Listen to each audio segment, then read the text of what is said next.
By the time the snow started falling sideways, everyone in Coldwater knew the bear had crossed a line. It wasn't the tracks, those had been there for weeks, wide as dinner plates and pressed deep into the frozen mud along the riverbank.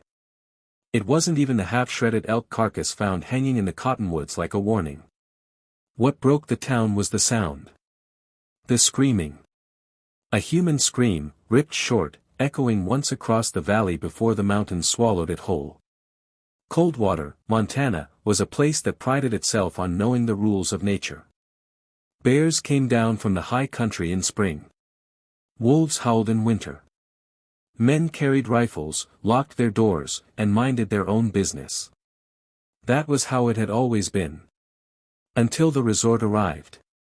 They called it Summit Crown, glass and steel rising out of pine and granite like a polished wound. Heated walkways. Private chalets. A helipad carved into the ridgeline where the old berry fields used to be. The developers said it would bring jobs. Tourists. Progress.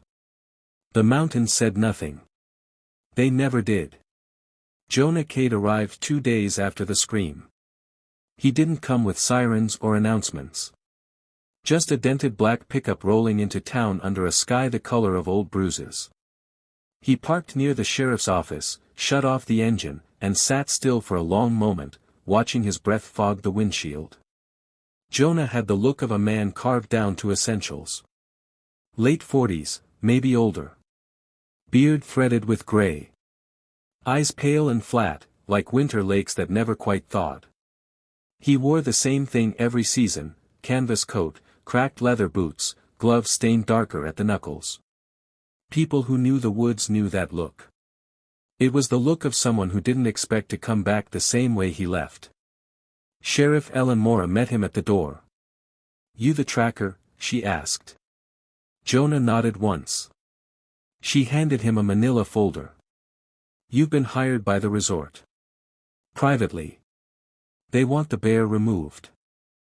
Jonah didn't open the folder. "Removed how?" Mora's jaw tightened.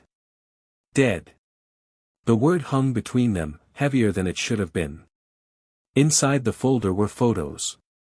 Blurred shots of clawed trees. A crushed pickup door. Blood sprayed across snow in a way that made the eye slide away if you stared too long. The last image was of a man's boot, still attached to a leg, lying 10 feet from the rest of him. Jonah closed the folder. "This isn't a normal grizzly," Mora said quietly. "It's bigger.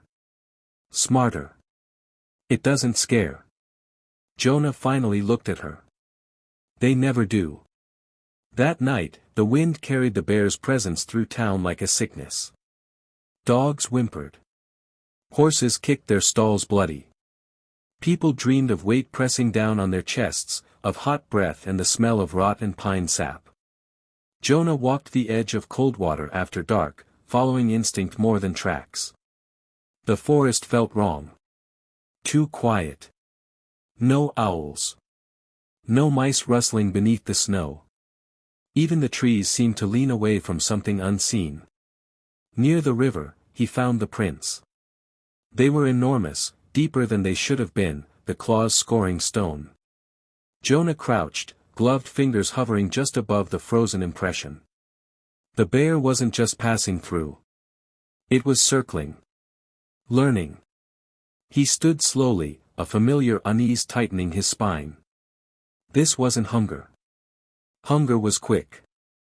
Desperate. This was anger. Far above, lights from the resort glared against the mountainside, bright and unnatural. Generators hummed. Helicopter blades thudded faintly in the distance, even at night. Jonah felt it then, the sense of being watched. Not by the bear alone. By the land itself. Somewhere deep in the trees, a low sound rolled through the dark. Not quite a roar. Not quite a warning. A promise. Jonah rested his hand on the rifle slung across his back and whispered to the cold, to the forest, to whatever was listening. "All right," he said. "Let's hunt." The woods answered with silence, and something moving, massive and patient, just beyond the reach of light. Morning in Coldwater came pale and brittle, the kind of dawn that felt more like an afterthought than a beginning. Jonah Cade woke before the sun, his body tuned to the old rhythms: light, weather, threat. He lay still in the narrow motel bed, listening. No birds. That bothered him more than the distant hum of machinery climbing the mountain towards Summit Crown. He dressed slowly and stepped outside. The cold bit hard, sharp enough to clear his head. Frost glazed the windshields along Main Street, each car sealed tight like a coffin. People were staying indoors now. Curtains drawn. Guns cleaned twice over. Fear had settled into Coldwater the way mold settled into damp wood, quiet, persistent, impossible to scrub out. Sheriff Mora met him near the river an hour later. She brought coffee. He didn't thank her. They found something else, she said, leading him down a narrow trail that cut through alder and dead grass. Another attack. Not a body. Jonah followed without speaking. They reached a stand of trees where the snow had been churned into gray slush. The smell hit first, iron and waste and something musky underneath, something alive. Jonah crouched, eyes scanning. A backpack hung from a branch, straps torn clean through. Below it lay a sleeping bag, ripped open from the side like a gut. No blood. That was wrong. Jonah touched the fabric. Bear didn't feed. Mora swallowed. That's what you said about the last one. Jonah straightened, looking at the tree line. Because it's not killing to eat. What is it killing for, then? Jonah didn't answer. He walked the perimeter, counting steps, reading signs most people never learn to see. The ground told stories if you listened long enough. Heavy weight. Purposeful movement. The bear had come in from the west, against the wind. Smart.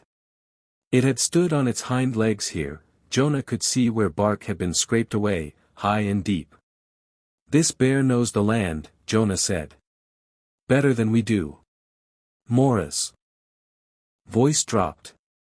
The resort says it's because of the garbage. Says the bear's been conditioned. Jonah snorted softly. Conditioned animals repeat patterns. This one adapts. They followed the tracks upstream.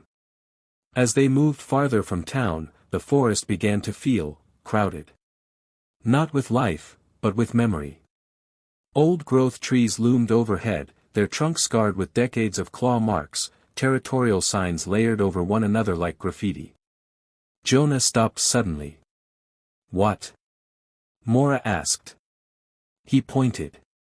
A massive cedar bore fresh markings, deep gouges cutting through older scars. At the base of the tree lay a shredded strip of fabric. Bright white. Expensive. Resort linen, Mora said. Jonah closed his eyes for a brief second. He saw it then, workers hiking shortcuts through the woods, guests wandering off-trail for the thrill of it, helicopters shaking nests from trees. The bear wasn't just displaced. It was being challenged. They reached a clearing where the forest opened onto raw earth. Heavy machinery tracks cut deep into the ground. Steel pylons rose where a meadow once spread. Jonah's chest tightened. This was a feeding ground, he said. Berries. Roots. Elk passed through here every fall. Mora looked sick. Summit Crown expanded last month. Jonah knelt, brushing snow aside. There were older tracks here, faint but unmistakable, smaller prints beside the massive ones. Cubs, he said. Mora went very still. How old? She asked. Old enough to follow, Jonah said. Not old enough to survive without her. A distant crack echoed through the trees, the sound of blasting from the mountain. Jonah felt it in his teeth. Somewhere in the woods, something answered with a roar that vibrated through bone and soil alike. Mora whispered, Jesus. Jonah stood slowly. She's not terrorizing the town. Then what is she doing? Mora asked. Jonah looked back toward Coldwater, toward the resort lights still burning against the morning sky. She's declaring war. That night, Jonah sat alone in his motel room, cleaning his rifle by hand. He paused when he reached the stock. Deep grooves marred the wood, old claw marks from another hunt, another bear, years ago. That one had been starving. Cornered. Afraid. This one wasn't. Outside, the wind rose, carrying the smell of pine and blood and crushed stone. Jonah felt it again, that sense of being measured. Somewhere beyond the edge of town, the bear watched the lights on the mountain and remembered a world that had been taken from her. And she was done retreating. The first body was found at the edge of the resort. Not torn apart. Not scattered. Placed. Jonah arrived before sunrise, the sky still bruised purple, the mountains crouched like witnesses that refused to speak. Summit Crown loomed above him, glass walls glowing softly, heat pouring into the cold like a challenge. Snow fell gently, as if trying to cover what had been done. The man lay face up near the service road. One of the night security guards. Jonah recognized him from the day before, a young guy, too clean, boots still new. His chest was crushed inward, ribs collapsed like snapped twigs. But his face was untouched. Eyes wide. Mouth open in a silent scream. Fear had killed him before the bear did. Jonah crouched beside the body. No feeding marks. No tearing. The bear had stood over him. Pressed down. Felt him break. She wanted him to know, Jonah muttered. Sheriff Morris stood a few feet away, pale and shaking. She crossed into resort property. Jonah looked up at the buildings. No. The resort crossed into hers. Around them, workers whispered, phones raised, filming despite the sheriff's orders. Fear spread faster than blood. Jonah could feel it soaking into the ground, into the walls, into the trees just beyond the floodlights. He stood and followed the tracks. They led straight through the resort's perimeter fence, steel bent outward, posts torn free of concrete like they were planted in sand. The bear hadn't gone around. It hadn't hesitated. It had come through. Inside the tree lean, the woods swallowed sound. The hum of generators faded, replaced by the soft creak of branches under snow. Jonah moved carefully now, senses stretched thin. This wasn't pursuit. It was approach. He felt it again, that pressure between his shoulder blades. The certainty of being watched. The tracks began to change. They slowed. Circled. Crossed over themselves in confusing loops. Jonah frowned. Bears didn't do that. Not unless. Unless they were. Learning who followed them. Jonah stopped moving. The forest breathed. A crow burst from a nearby tree, shrieking into the sky. Jonah's heart thudded once, hard. He scanned the woods, rifle ready but not raised. Smart girl, he whispered. Too smart. He saw her then, not clearly, not fully, but enough. A shape between trees. Immense. Dark fur dusted with snow. One eye catching light like wet stone before slipping back into shadow. She didn't charge. Didn't roar. She watched. Jonah's breath fogged. He lowered his rifle slightly, instinct screaming at him not to escalate. The bear tilted her head, just a fraction. Curious. Measuring. Behind her, deeper in the trees, Jonah heard movement, lighter, quicker. Cubs. The bear stepped back, vanishing into brush so thick it swallowed her whole. The woods closed like a mouth. Jonah stood there long after she was gone, pulse hammering. In all his years, no animal had ever chosen not to run or attack. She had chosen restraint. Back at town, panic had taken root. Summit Crown guests were being evacuated. Lawsuits whispered. Guns sold out by noon. People wanted the bear dead, now. The resort's representative cornered Jonah near the sheriff's office. "We're doubling your fee," he said. "Just end this." Jonah stared at the man's perfect coat, his clean hands. "You don't understand what you woke up." "I understand liability." The man snapped. Jonah leaned closer. "Then understand this. She's not hunting randomly. She's responding." "To what?" the man demanded. "To erasure." That night, Jonah didn't sleep. He dreamed of the forest before the resort. Meadows thick with berries. Streams running clean. A massive shape moving through it all with purpose and peace. Then the dream changed. Lights. Noise. The sky split open by blades. Cubs crying somewhere Jonah couldn't reach. The bear reared up, roaring, not in rage, but in grief so deep it cracked the world. Jonah woke sweating, heart racing. Outside. An alarm wailed from the resort. Then another. Then screaming. Jonah grabbed his rifle and ran. By the time he reached the edge of Summit Crown, firelight danced against glass and snow. One of the luxury chalets burned, its walls clawed open, furniture scattered like bones. Blood streaked the heated walkway in long, deliberate lines. A message. Jonah knelt, touching one of the tracks still filling with snow. "She's not done," he said softly. And somewhere beyond the flames, beyond the reach of men and machines, the bear watched her territory burn, and prepared to answer with something far worse than death.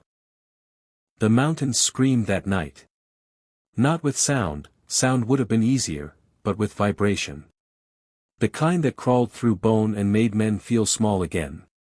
Jonah Cade felt it as he climbed toward the resort's upper ridge, rifle heavy across his back, breath burning in his lungs. The fire below had been contained, but the damage was done. Summit Crown bled light into the forest like an open wound. He moved alone. Sheriff Mora had tried to stop him. "You're walking into her den," she warned. Jonah didn't look back. "She already knows I'm coming." Snow thickened as he gained elevation, swallowing his tracks almost as soon as he made them. The wind shifted constantly, carrying scents in layers, burnt wood, diesel fuel, fierce sweat, and beneath it all, the raw animal musk of the bear. Close now. Very close. Jonah slowed. He saw the first sign of slaughter just beyond the last maintenance shed. A man pinned to the ground by a single massive paw. Or what remained of one. The rest of the body was broken beyond recognition, pressed into the snow until flesh and ice were indistinguishable. The man's radio crackled weakly beside him, still trying to call for help that would never come. Jonah shut it off. She hadn't eaten. Again. Instead, she had marked. The snow was carved with deep gouges, lines drawn with deliberate violence. Trees nearby bore fresh scars, claw marks higher than Jonah could reach even standing on tiptoe. A warning written in wood and bone. "You're still here." Jonah murmured. "So am I." The forest answered with movement. Branches bowed under impossible weight. Snow slid from limbs in soft avalanches. Jonah raised his rifle slowly, heart thudding so hard it hurt. She emerged from the dark like a nightmare given shape. The grizzly was enormous, far larger than the photo suggested. Scar tissue mapped her body like history etched into flesh. One ear torn. A white slash across her muzzle where something had once tried to kill her and failed. Her eyes locked onto Jonah with a focus that felt almost personal. She rose onto her hind legs. The ground seemed to shrink beneath her. Jonah didn't fire. He saw it then, just beneath her bulk, behind her massive frame. Two smaller shapes bolted between trees, frightened and fast. Cubs. Still alive. The bear dropped back down, snow exploding around her. She charged, not at Jonah, but past him, a blur of muscle and rage. He barely had time to turn before she slammed into a bulldozer parked at the ridge. Metal screamed. The machine tipped, then rolled, crushing a storage container beneath it like tin foil. Alarms shrieked and died. The mountain echoed with the sound of destruction. This wasn't killing. This was execution. Gunfire erupted from below, panicked security guards firing wildly into the trees. Bullets snapped past Jonah, ripping bark apart. The bear roared, a sound so deep it rattled his teeth. One shot struck her shoulder. She didn't slow. She turned on them. Jonah ran downhill as screams replaced gunshots. He reached the clearing just in time to see her take a man in her jaws and shake him once, hard. When she dropped him, he didn't move again. Blood steamed in the snow. Jonah raised his rifle, finger tightening on the trigger. He saw her face again. Not rage. Recognition. She knew him now. Knew what he was. What he had been hired to do. And still, she didn't attack him. Instead, she stood between Jonah and the cubs, chest heaving, blood matting her fur. She lowered her head and huffed, a warning, not a threat. Stay back. Jonah lowered the rifle. The moment stretched, fragile as glass. Then the mountain answered with another blast, dynamite, higher up the ridge. Summit Crown's expansion continued even now. The bear flinched. The cubs screamed. Something broke. She turned and vanished into the trees, taking the cubs with her, leaving behind death, wreckage, and silence so thick it hurt. Jonah stood shaking, the echo of her roar still inside his chest. This hunt was no longer about a bear. It was about who belonged here, and what the land would take in return for what had been stolen. Far above, the mountain groaned. And Jonah knew the worst was still coming. By dawn, Coldwater was no longer a town. It was a barricade. Sheriff trucks blocked the roads. State wildlife officers arrived with tranquilizer rifles and steel cages far too small. News vans lined the highway like vultures, their satellite dishes pointed toward the mountains as if they could pull answers from stone. Summit Crown's executives spoke in rehearsed grief, promising cooperation while quietly pushing for one thing only. Kill it. Jonah stood at the tree line, watching men pretend they were in control. The mountain didn't care. He felt it in his feet first, a subtle tremor, like a pulse traveling upward through frozen soil. Bears moved with weight, but this was different. This was the land itself remembering where it had been wounded. Sheriff Mora joined him, her face hollow with exhaustion. We lost 3 more last night, she said. All resort security. Jonah didn't turn. She's isolating the threat. You sound like you're defending her. Jonah finally looked at her. I'm explaining her. Mora hesitated. They want to deploy a kill team. Helicopters. High-caliber rifles. Jonah's jaw tightened. He imagined bullets tearing through trees, through cubs hiding where they thought the world was still safe.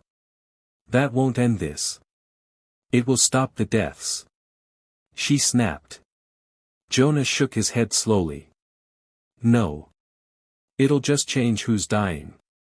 The first helicopter lifted before noon. Its blades shredded the silence, echoing through valleys that had never known that sound until men forced it in. Jonah watched the treetops sway beneath the pressure wave, branches snapping like bones. Then the bear answered. A roar rolled up from the depths of the forest, deeper than before, layered with something raw and feral. Not fear. Rage sharpened by loss. The helicopter banked suddenly. Jonah saw it wobble, just a fraction, before something massive slammed into its underside. The impact was impossible. Fur and muscle collided with steel. Claws tore into. The landing skid. The helicopter screamed, spinning wildly before crashing into the slope in a storm of snow, fire, and broken trees. The explosion shook Coldwater. People ran. Some screamed. Others dropped to their knees, praying to gods that had never lived in these mountains. Jonah didn't move. He felt it then, the shift. The point of no return. "She's escalating," Mora whispered. Jonah said nothing. He was already moving, heading uphill, following the trail of destruction. He passed the wreckage, the smell of burning fuel choking the air. No survivors. The bear had not lingered. She wanted them to follow. The tracks led into old territory, places maps no longer bothered to name. Jonah recognized it from memory older than this job. A natural bowl hidden between ridges, where the forest thickened and sound died. A den. As he climbed, the forest grew hostile. Branches snagged his coat. Roots seemed placed to trip him. Snow fell heavier, blinding, as if the mountain itself wanted him turned around. "Too late for that," Jonah muttered. He reached the bowl at dusk. The ground was torn apart. Trees snapped. Blood darkened the snow in long, smeared arcs. Jonah's chest tightened as he saw smaller tracks leading deeper into a rocky overhang. Cubs. And then he saw her. She lay near the mouth of the den, massive body heaving, blood soaking into the earth beneath her. 2 gunshot wounds. One deep gash along her flank where metal had torn flesh. Her breath rattled wetly. But her eyes were sharp. Locked on him. Jonah raised his hands slowly, rifle slung behind him. "I'm not with them," he said, knowing how stupid it sounded. The bear growled low, a sound that vibrated through his ribs. She tried to stand and failed, collapsing back into the snow. Behind her, the cubs whimpered. Jonah swallowed hard. Every instinct screamed at him to finish it. End the threat. Do what he had been hired to do. Instead, he knelt. "You're not wrong," he said quietly. "But neither are we." The bear's head lowered, just slightly. Not submission. Exhaustion. Jonah understood then. This wasn't vengeance. It was memory. The mountain remembered the paths that had been cut. The water poisoned. The quiet shattered. And through her, it was answering. A distant rumble echoed through the valley. Not thunder. Blasting charges. The resort was still digging. The bear's growl deepened, pain twisting into something darker. She dragged herself forward, placing her body fully across the den entrance, shielding the cubs. Jonah's hands shook. Above them, the mountain groaned, deep, ancient, and angry. And Jonah realized the final hunt wouldn't be about killing the bear. It would be about surviving what the land was about to unleash. The blast came without warning. Not the sharp crack of controlled explosives, but a deep, concussive boom that punched the air from Jonah's lungs and sent snow sliding from the cliffs above. The ground convulsed beneath him, throwing him forward onto his hands. Somewhere above the bowl, rock screamed as it tore free from itself. The mountain had decided. Jonah scrambled up just as a cascade of stone and timber thundered down the slope. He dove behind a fallen log as boulders crashed into the clearing, pulverizing trees, filling the air with dust and ice. The den entrance vanished behind a wall of debris. For a heart-stopping second, Jonah thought the cubs were gone. Then he heard them, thin, terrified cries cutting through the settling roar. The bear roared back. Not in pain. In fury. She surged to her feet with a strength Jonah hadn't thought possible, blood spraying from her wounds as she charged the slope above the den. Her body slammed into the loose rock, clawing, tearing, dragging herself upward like the mountain itself had given her borrowed power. Above them, men shouted. Machinery screeched. Panic replaced procedure. Jonah saw them now, construction workers and armed contractors scrambling along the ridge, headlights slicing through snow-choked air. They had pushed too far.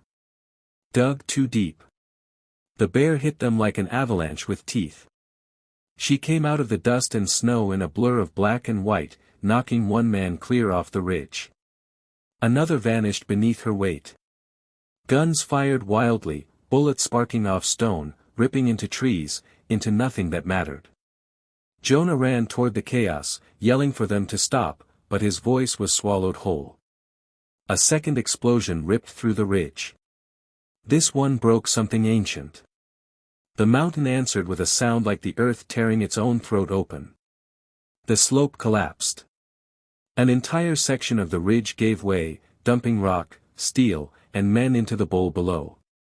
Jonah barely outran it, diving behind a boulder as debris roared past him, burying the clearing under tons of stone and frozen earth. When the noise finally died, silence rushed in, thick, stunned, absolute. Jonah pushed himself up, ears ringing. The air was gray with dust. Snow fell again, soft and mocking. "Hey!" he shouted. "Hey!" No answer. Then he saw her. The bear lay half buried near the edge of the collapse, chest barely moving. One massive paw twitched weakly. Her head lifted just enough for one eye to find him. Still watching. Jonah stumbled toward her, heart hammering.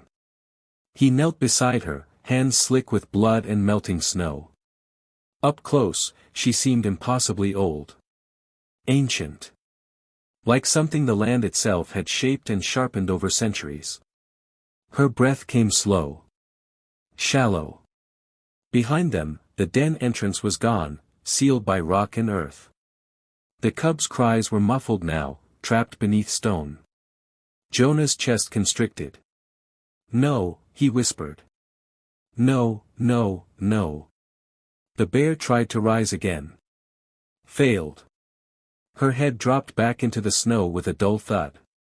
Jonah understood then. This wasn't her final stand. It was her last choice.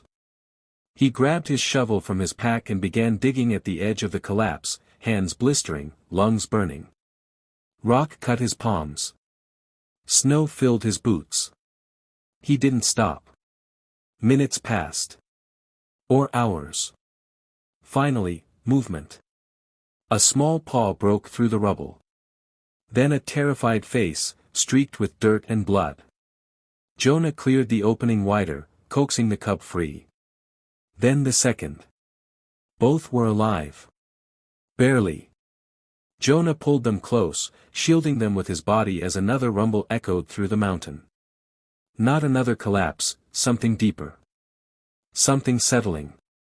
The land, satisfied. He turned back to the bear. She watched him with fading clarity. Her breathing slowed, then slowed again. Jonah felt something twist in his chest that had nothing to do with fear. "You did enough," he said hoarsely. "They'll remember now." The bear's eye closed. Her body stilled. Above them, the ridge was gone. Summit Crown's expansion lay buried under its own arrogance. Roads destroyed. Foundations crushed. The mountain had reclaimed what was taken. By morning, rescue crews reached the bowl. They found Jonah alive, bloodied, cradling 2 cubs. They found the bear dead. The official reports called it a tragic wildlife incident. An unpredictable animal. Necessary losses. The resort was abandoned within the month. Too dangerous. Too unstable. Coldwater grew quiet again. But sometimes, at night, Jonah dreamed of mountains breathing, slow and patient, and of eyes watching from the dark, not with anger, but with memory. And far above Coldwater, where glass once cut into stone, grass began to grow again. Winter loosened its grip slowly, like a fist that didn't quite trust itself to open. Spring came to Coldwater in cautious signs, thin green shoots breaking through scorched soil, snowmelt whispering down ravines where dynamite had once thundered. The resort never reopened.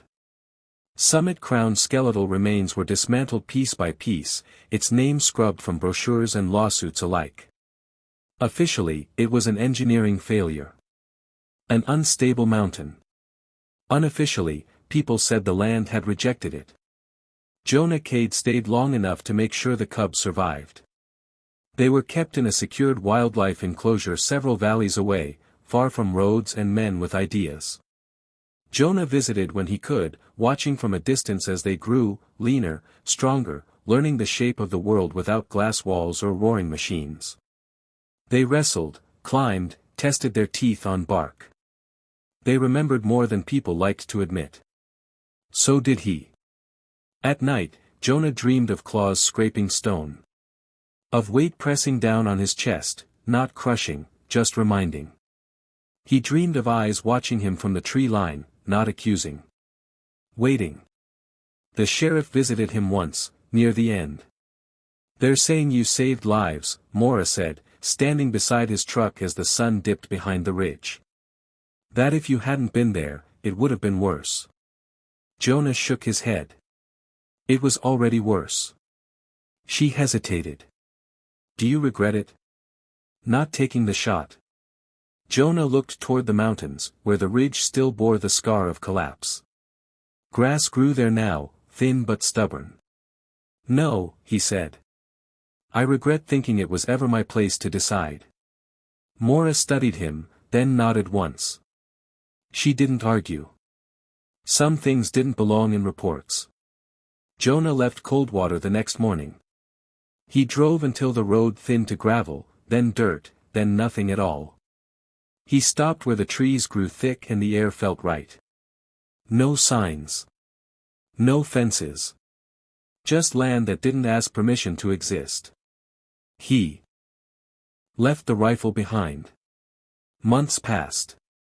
Coldwater learned new habits. People listened more. Trails were rerouted. Quiet hours were enforced not by law, but by memory. Children were taught where not to go, not out of fear, but respect. Sometimes, at dusk, shapes moved at the edge of the trees. Massive silhouettes against dying light. No attacks followed. No warnings were needed. The land had said what it needed to say. High in the mountains, where men no longer climbed, two young bears learned the boundaries of a world reclaimed. They followed paths etched into instinct older than roads, older than names.